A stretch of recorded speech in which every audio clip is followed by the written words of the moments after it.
Bien, bueno, vamos a seguir con la solución del ejercicio. Como les venía comentando entonces, que el problema 8 seguimos.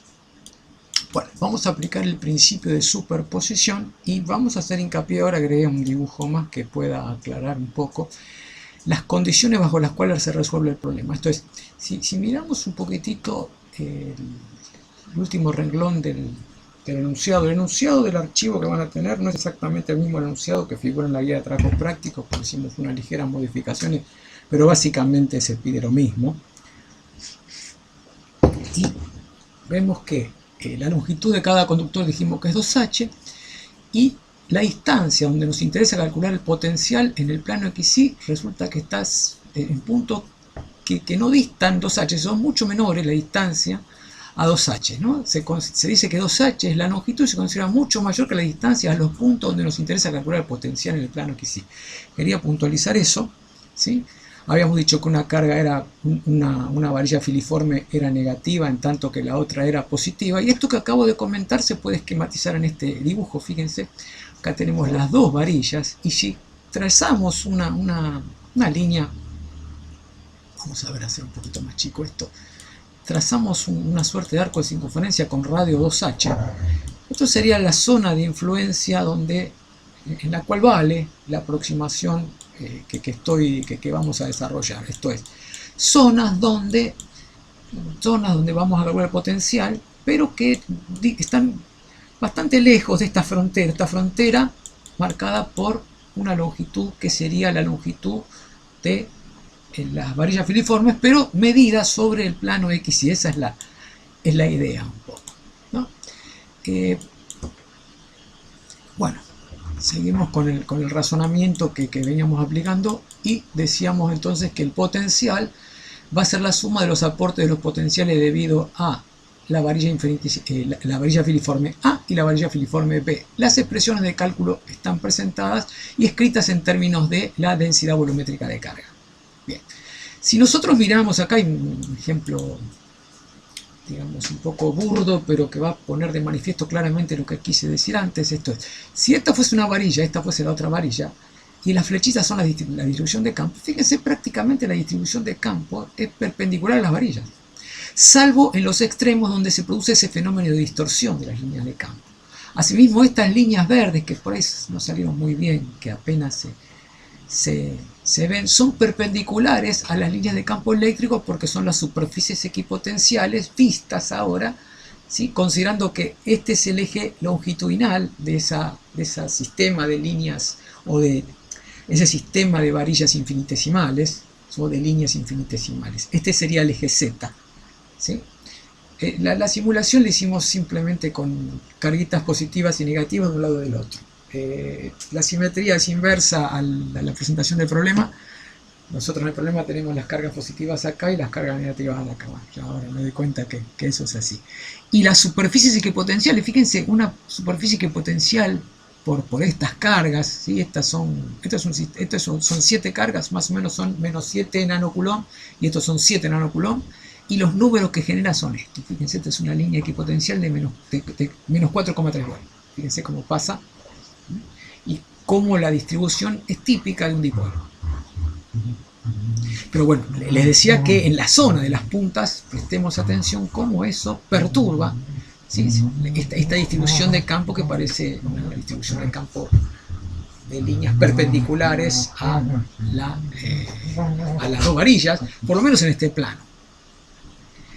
Si hacemos el corte en otro lado, fíjense, si el eje Z apunta en dirección, fíjense acá, está apuntando hacia ustedes, ¿no? Saliendo fuera de la pantalla, también ven cómo es la distribución de líneas de campo, también la distribución típica de un dipolo, líneas de campo eléctrico, las flechitas, líneas de campo eléctrico, en tanto que las superficies equipotenciales, fíjense cómo tienden a ser parecidas a circunferencias. No son exactamente circunferencias en este caso, porque no hacemos acá en esta aplicación, no se utiliza la aproximación que vamos a usar nosotros en la resolución del problema. Acá están los perros justo debajo mío hinchando. ¿Qué va a hacer? Bueno, entonces El problema en su resolución tiene acá una indicación porque también tiene un anexo, y en ese anexo se explican estos conceptos de la delta de Dirac, ¿sí? Y cómo el formalismo de la delta de Dirac nos permite pasar de estas expresiones a estas que están acá.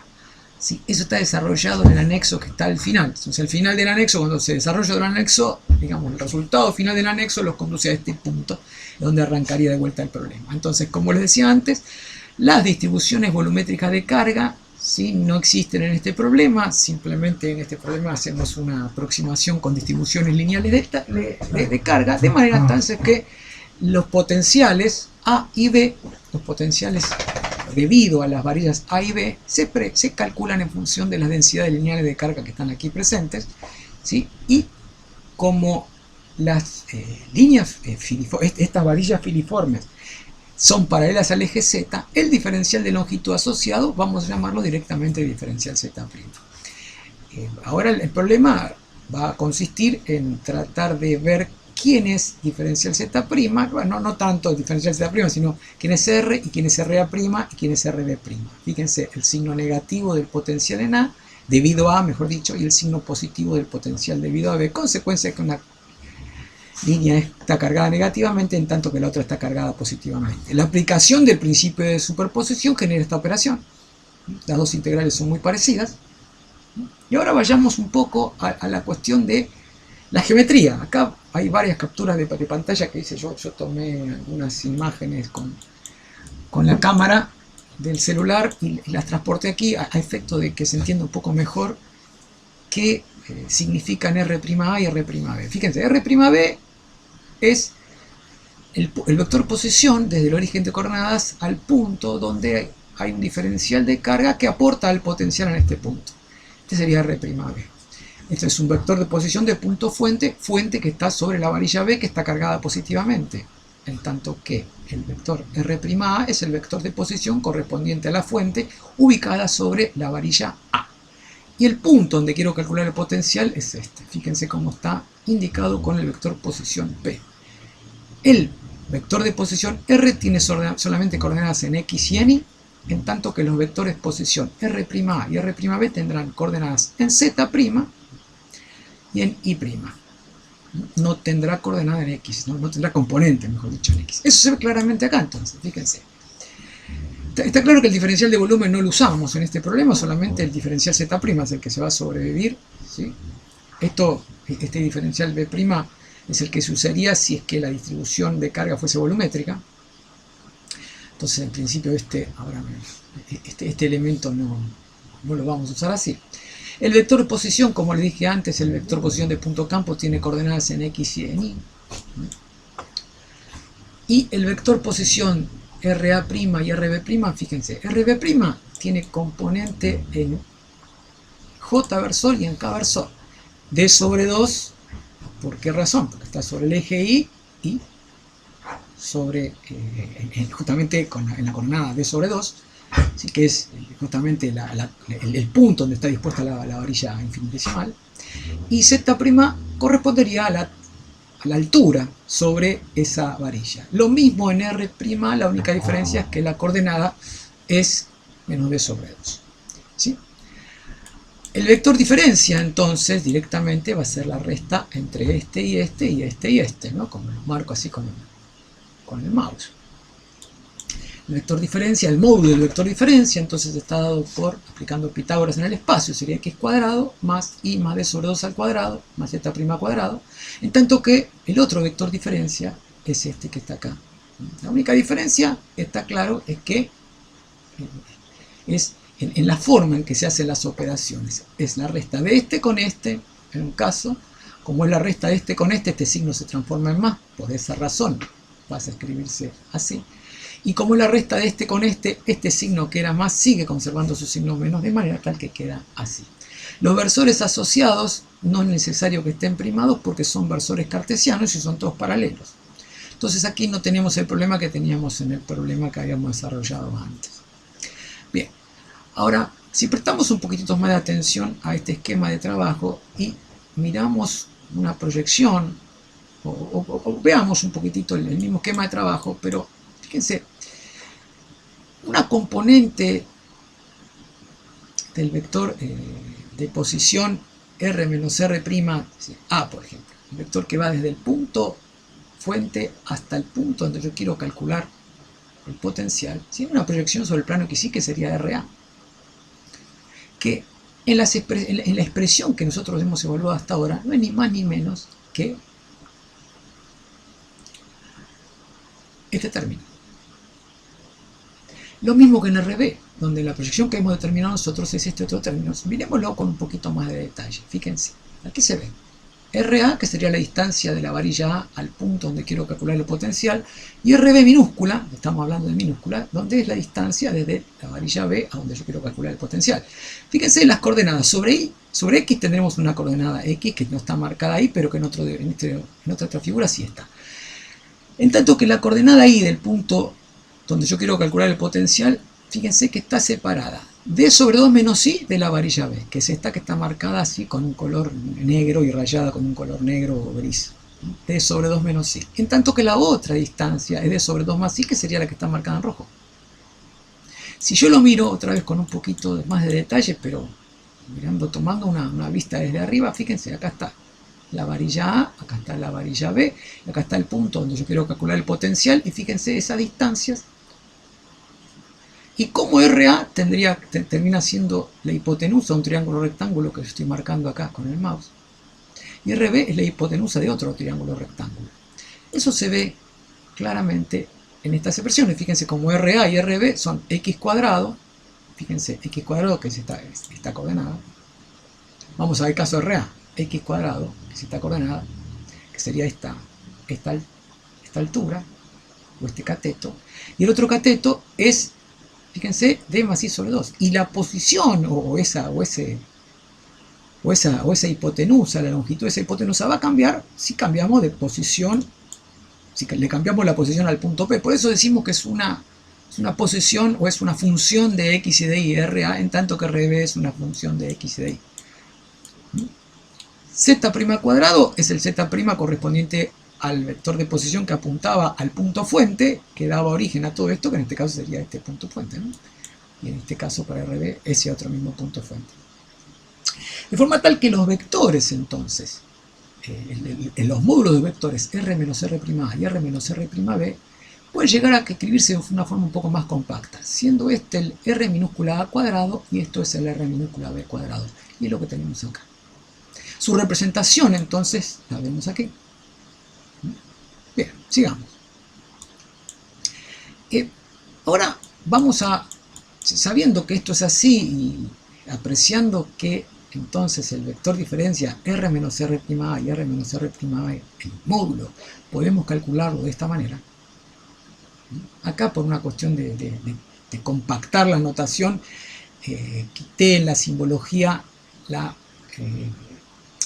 forma explícita de su dependencia funcional de X y de Y, pero el significado es el mismo. Sabemos que RB y RA van a depender del punto donde yo quiero calcular el potencial. Esas expresiones entonces están en los denominadores de las dos integrales. Y las integrales se realizan entre menos h y h, consecuencia de que entre menos h y h están las cargas, porque las varillas filiformes tienen una longitud 2h, y dada la simetría de la forma en que se dispusieron esas varillas, ¿sí? Los extremos están en estas coordenadas en Z'. Si nos abocamos al cálculo del potencial, tendríamos que resolver las dos integrales, dos integrales que son muy similares, que son del estilo la integral de una función, si lambda, que sería una constante, sobre la raíz cuadrada de esto, que sería una constante para el proceso de integración, porque la integral se hace en Z'. La única variable de integración es Z', por lo tanto, RI sería para nosotros RA o RB, fíjense. Si I es igual a A, sería RA. Si I es igual a B, es RB. Simplemente para generalizar el resultado de la integral, vemos que esta integral resulta de la valoración de la integral sobre una función par.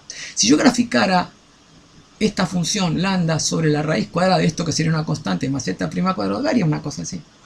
Fíjense la simetría respecto del eje de coordenadas. Establece claramente que se trata de una función par.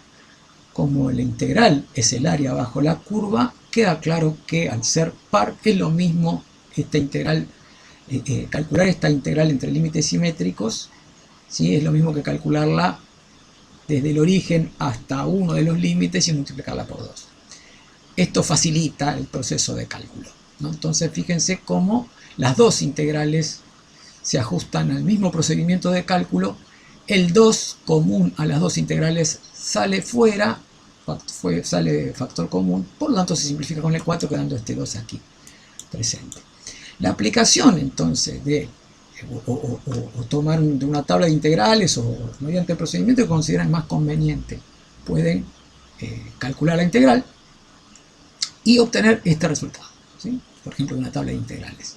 Fíjense que es el logaritmo natural de este argumento que figura, ¿sí?, en z', en ri y otra vez i, puede ser a o b, ¿sí? Para el caso de hacer la integral donde usamos rb, usamos rb. Y para trabajar con la integral que usamos ra, sería ra. Aplicando la regla de Barrow, las límites de integración entre 0 y h, eso hace entonces que la integral se calcule de esta manera. Cuando reemplazamos por el límite superior de integración, donde dice z', ponemos h, fíjense, acá y acá. Y cuando reemplazamos por el límite inferior de integración, donde dice z', ponemos 0, quedando esto que está acá. Bien, ahora se trata del logaritmo de una resta. Como el logaritmo de una resta es el logaritmo del cociente entre este factor y este otro factor también, ¿sí? Queda claro que aquí hay un elemento que veo que me olvidé, que acá tiene que haber un cuadrado. KRI tiene que haber un cuadrado. Bien, entonces vemos entonces que en el procedimiento de integración, simplemente lo que usamos fue una tabla integral, ¿sí? Resolvimos la integral. Ahora estoy revisando un poquitito, estas cosas pueden pasar, ¿no? Y justamente me pasan a mí. No, este cuadrado no va, mejor dicho, discúlpenme. Este cuadrado no, vamos ahora a arreglarlo ahora. A ver si lo puedo arreglar. No, ahí, sí. No va. La verdad que no tengo ganas de hacer el video otra vez, por eso. No va cuadrado. Qué bacano. No, es lo que ya está. Entonces les decía que en el proceso de integración acá este cuadrado no va. Vamos a sacarlo. Perfecto, discúlpenme. Bueno, entonces les comentaba entonces que ese proceso de integración, ¿sí?, generaba este resultado, que no es ni más ni menos que el logaritmo de un cociente. Y ahora viene la hipótesis simplificativa de la cual yo estaba hablando. Los puntos donde yo voy a calcular el potencial, los RI, que serán RA o RB, están a una distancia mucho menor de lo que sería una suerte de campo de acción o radio de influencia que habíamos marcado como la longitud de la línea, ¿sí? Fíjense que debe ser mucho menor que h, por lo tanto que ese RI siempre es mucho menor que h. Si eso sucede en este término que está acá, ¿sí?, en este término que está acá, este número siempre es mucho más chico que este, de forma tal que el resultado de la raíz cuadrada prácticamente que es h. H más h, 2h, bueno, aproximadamente la integral da el logaritmo natural de 2h sobre RI. Otra vez, RI siendo I igual a A o B en función de lo que necesitemos. Reemplazamos ese resultado en las dos integrales y fíjense cómo queda esto. Fíjense cómo queda esto. Bueno, otra vez, el logaritmo de dos logaritmos que se restan implican ser el logaritmo de un cociente entre los argumentos de esos logaritmos. Ese cociente no es ni más ni menos entonces que el logaritmo natural de RA sobre RB, ¿sí? Si lo miran con un poquitito de detalle se van a dar cuenta que eso es así. Este punto, después en la versión del archivo que ustedes van a tener en su poder, ya va a estar corregido, si tenemos un poquito de suerte. Bien, entonces,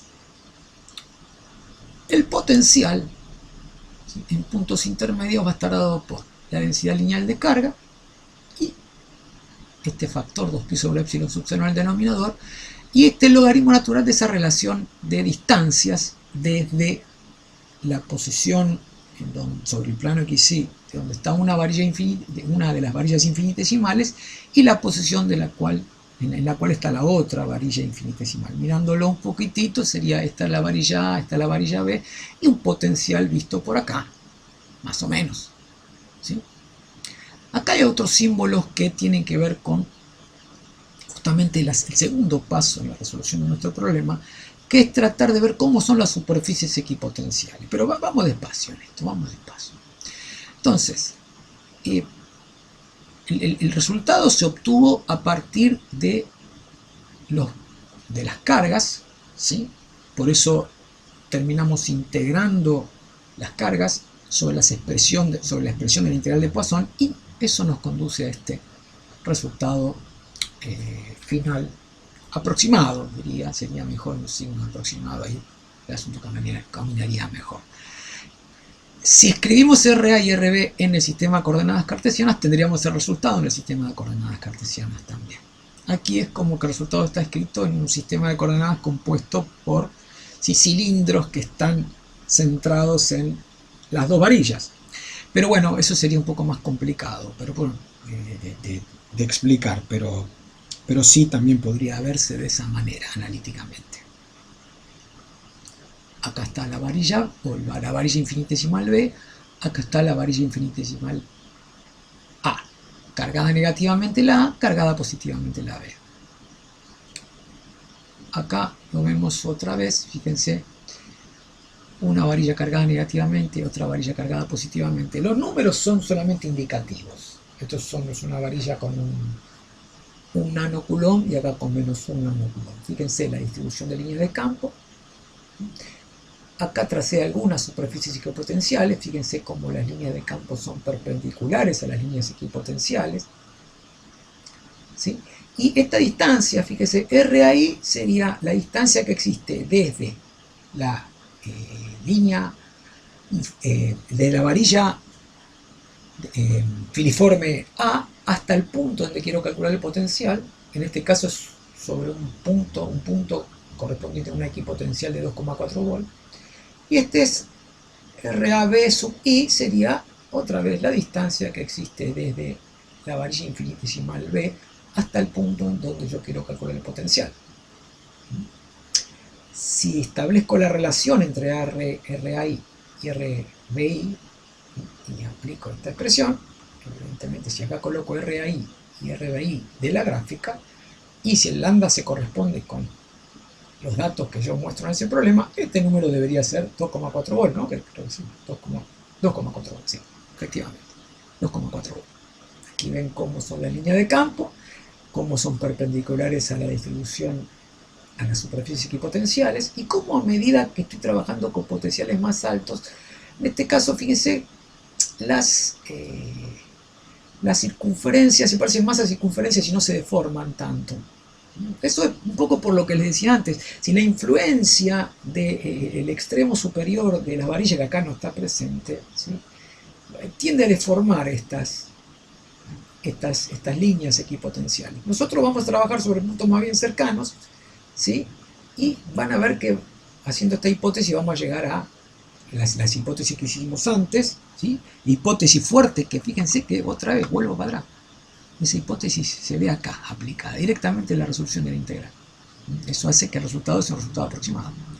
Bien, sigamos entonces un poquitito. Ahora vamos a ver si este resultado es correcto o es incorrecto. Para ver si el resultado es correcto o incorrecto, vamos a ver si el resultado obtenido tiene que ver con la física de nuestro problema.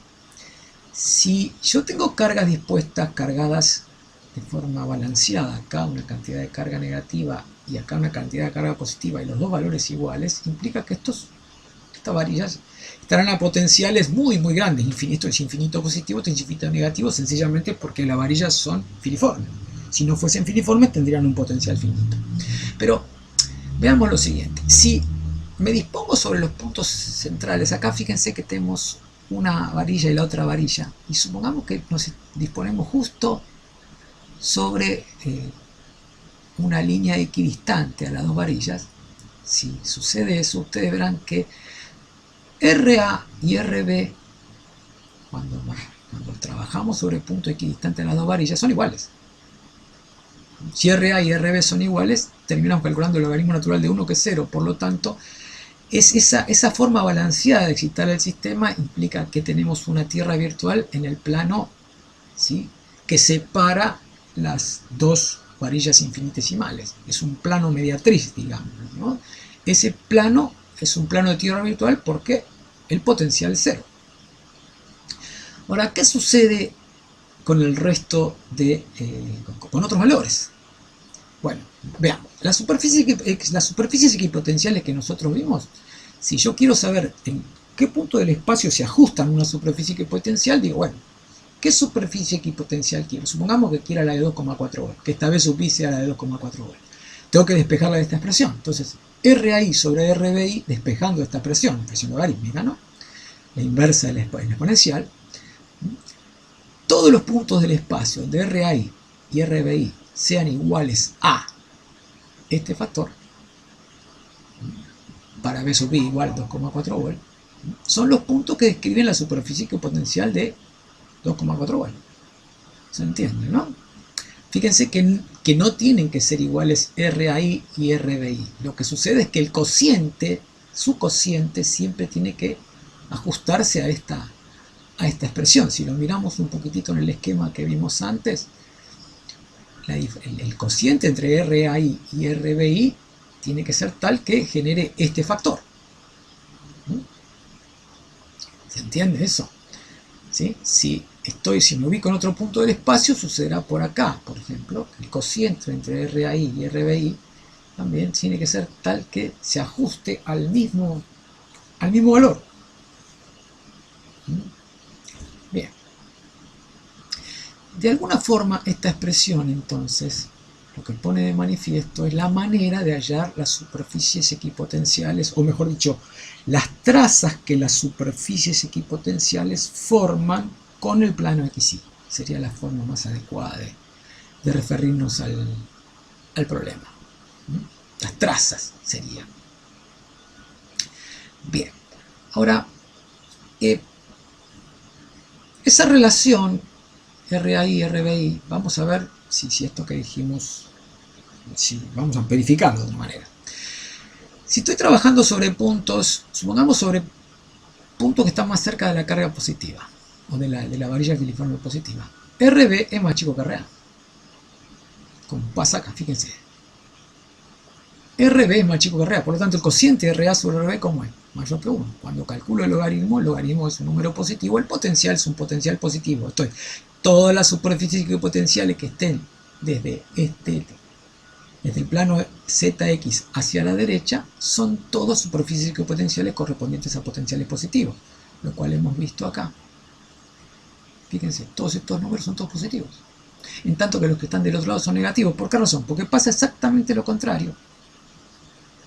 Si estoy sobre estos puntos, el que es más chico es RA y el que es más grande es RB. El RA sobre RB es menor que 1, está entre 0 y 1, de manera tal que el logaritmo es negativo, generando entonces la simetría para este paquete de puntos que están de este otro lado. Bien.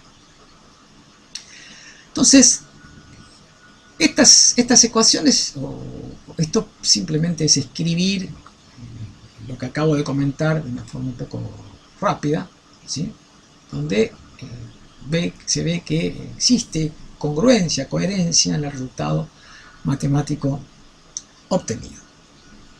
Seguimos entonces en la solución de nuestro problema y bueno, acá sucede lo que yo les decía antes. Como las varillas son varillas filiformes, si yo estoy sobre la superficie de la varilla filiforme, hago que RA tienda a 0. Al RA tender a 0, el argumento del logaritmo tiende a 0, por lo tanto significa que ese logaritmo tiende a menos infinito. Entonces menos infinito volt sería el potencial de la varilla filiforme A. ¿Por qué? Pues simplemente porque es filiforme, no tiene espesor, por eso toma un potencial de menos infinito volt, es una abstracción matemática. Del otro lado pasa exactamente lo contrario. Como la carga es positiva, sería más infinito vol, en este caso el RB sería infinito, el argumento tendría infinito, por lo tanto sería infinito. Ahora, vamos a la segunda parte de la resolución del problema, que sería obtener las trazas de las superficies equipotenciales, y con eso vamos a terminar el problema. Les decía que las trazas se ubican donde la relación de la distancia desde una varilla filiforme y otra varilla filiforme cumplan con esta ley. Supongamos para el caso de un potencial V sub I cualquiera, el que habíamos nosotros visto en el problema, en el esquema gráfico que le había comentado, era de 2,4 volt. Habíamos trabajado con este porque por ahí era el que se veía más, ¿no? Más grande. Si trabajamos con uno más chico, acá por ejemplo acá se ve 7,9 volt, 15 volt, fíjense el de 15 volt, redondito, lo lindo que se ve, ¿sí? Bien, entonces sigamos un poquitito con eso. Bien, entonces el punto es que esa relación entre radios, ¿sí?, tiene que ser igual a este factor. Todo este factor termina siendo una constante. Yo lo elevo al cuadrado porque en la manipulación matemática para tratar de encontrar la expresión analítica de las superficies equipotenciales, esa expresión analítica va a ser más fácil de obtener si completo cuadrados, porque ya estoy intuyendo que voy a tener que trabajar con circunferencias. Circunferencias con su origen, con su centro desplazado. Por lo tanto, es un truco matemático que me permite manipular eso de una manera más sencilla, es elevar al cuadrado. Por esta razón aparece este cuadrado acá y aparece este cuadrado acá. Ahora, yo a todo este factor, sin elevarlo al cuadrado, lo llamo K sub i, sencillamente por una razón de simplicidad y de brevedad, para no escribir tanto. Entonces acá tengo un factor K sub i, que es esta función exponencial, una función exponencial del potencial. Podría decirse que cuando yo tengo K sub i, en realidad lo que tengo es información del potencial V sub i. K sub i es una función del potencial V sub i, que es lo que yo acabo de escribir acá. Y ven entonces cómo esa relación de radios al cuadrado, de distancias al cuadrado, es igual a K sub i al cuadrado. Entonces, como les decía antes, este factor K sub i que me inventé simplemente es un factor constante que depende del potencial, y ese potencial, ¿sí?, se ajusta a cada una de las superficies equipotenciales con la que estaremos trabajando para el desarrollo del problema. En nuestro caso, apreciemos lo siguiente, que este es un factor exponencial. Si los potenciales son positivos, K sub i siempre es mayor que 1. Si el potencial es 0, K sub i ¿cuánto vale? 1. Si el potencial es 0, K sub i vale 1. Fíjense, estaríamos sobre estos puntos. Si cuando K sub i es igual a 1 es porque tu potencial es igual a 0. Cuando K sub i es mayor que 0 hasta infinito es porque estamos del lado de acá. Y cuando K sub i ¿sí?, se evalúa para potenciales negativos, por supuesto que es menor que 1. Hasta ser 0 para el caso de un potencial menos infinito. Esto se ve acá, ¿no? Se ve ahí. Bien. Entonces, con K sub i exploramos todas las superficies, todos los puntos del plano XY, y nos damos cuenta de en qué lugar estamos y en qué lugar, ¿sí?, tenemos potenciales positivos, negativos y potenciales cero. Es una suerte de factor que nos permite hacer esa exploración de la cual estaba hablando antes. Bueno, ahora viene la manipulación matemática, sobre la cual está bien detallado en este desarrollo. Yo no voy a explicar el álgebra desarrollada acá, pero fíjense, RA al cuadrado correspondiente al potencial I, está dado por esta expresión, RB al cuadrado correspondiente al potencial I, está dado por esta expresión. Su cociente, fíjense cómo está relacionado con K sub i al cuadrado. Y acá viene la operatoria. El denominador lo paso multiplicando y aplico propiedad distributiva con K sub i cuadrado, y después procuro completar cuadrados, y el desarrollo se ve acá con claridad.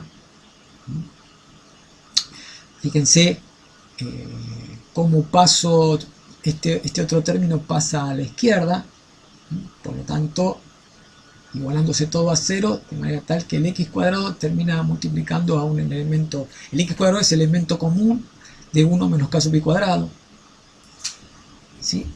Y como el elemento i más d cuadrado, después de desarrollar estos dos cuadrados, ¿sí?, generan este factor, perdón, este factor corresponde al i más d sobre 2 cuadrado que ya estaba presente en el desarrollo.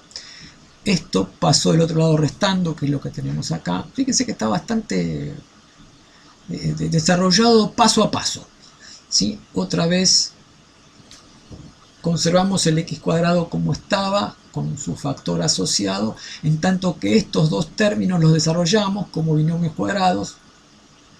Esto nos permite aclarar un poco la situación respecto a ahí. Agrupamos algunos términos. En última instancia, esa agrupación de términos y después dividir en miembro y miembro por 1 menos k sub i cuadrado,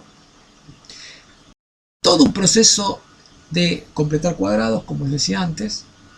Aquí estamos completando cuadrados con estos números 2 que están en azul. ¿Sí? No tiene sentido que yo les diga en palabras lo que está escrito en este desarrollo que se hizo paso a paso. No se omitió prácticamente ningún paso. Y el resultado es este, fíjense, familia de circunferencias, donde el origen de esas circunferencias están dispuestas sobre el eje de las x, y el otro, perdón, el origen del centro de la circunferencia está dispuesto sobre el eje, sobre el eje x igual a 0, en tanto que el centro de la circunferencia se va desplazando, ¿sí?, sobre el eje y a medida que el potencial vaya cambiando, que era lo que habíamos visto antes, ¿sí? Esto sería el apartamiento sobre el eje y de la superficie equipotencial, y esto sería el radio de esa superficie equipotencial. Aquí está el resultado final, el radio y el apartamiento que yo les comentaba antes, que estaba acá presente. Entonces, esto es lo que tenemos y que habíamos visto que estaba acá. Otra vez vamos para atrás. Perdón, pero bueno, que estaba por acá atrás. Creo que los esquemas los habíamos visto justo acá. ¿Se dan cuenta? Fíjense que la posición de los centros de la circunferencia no coinciden con la posición de la varilla. Si miran las ecuaciones se van a dar cuenta que no es así. Entonces, la distancia entre esta coordenada donde está la varilla B es d sobre 2, d minúscula sobre 2, en tanto que el centro de la circunferencia correspondiente, en este caso a esta superficie equipotencial, no es d sobre 2. Apreciemos esto lo podemos ver acá. Otra vez mirando las ecuaciones. Vemos que ese apartamiento del centro no es exactamente d sobre 2. Fíjense que es d sobre 2 afectado por un factor. Es 1 más ki cuadrado sobre ki cuadrado menos 1. Aquí se ve con más claridad. Ahora, la separación entre centro y las superficies equipotenciales, bueno, sería duplicar este valor, que es lo que está puesto acá, ¿no? La separación entre centro y las superficies equipotenciales. Este dato es importante porque lo necesitaremos cuando tengamos que calcular la capacitancia promedio de longitud. Y fíjense, otra vez les decía que este factor, que es 1 más k sobre k, 1 más ki cuadrado sobre ki cuadrado menos 1, es un factor que llamamos, yo le puse ese nombre, lo indiqué con una letra griega, simplemente para tratar de hacer que esto sea más sencillo de escribir. Fíjense que el apartamiento de la circunferencia es d sobre 2 por un factor que puede ser mayor que 1, porque es 1 ki cuadrado más 1 sobre ki cuadrado más menos 1. Si ki cuadrado, fíjense, es mayor que 1, este factor es positivo. ¿Sí? Si el factor es mayor a 1, ¿sí?, y es positivo este número, este signo se conserva, por lo tanto la posición del centro de la circunferencia está sobre la derecha.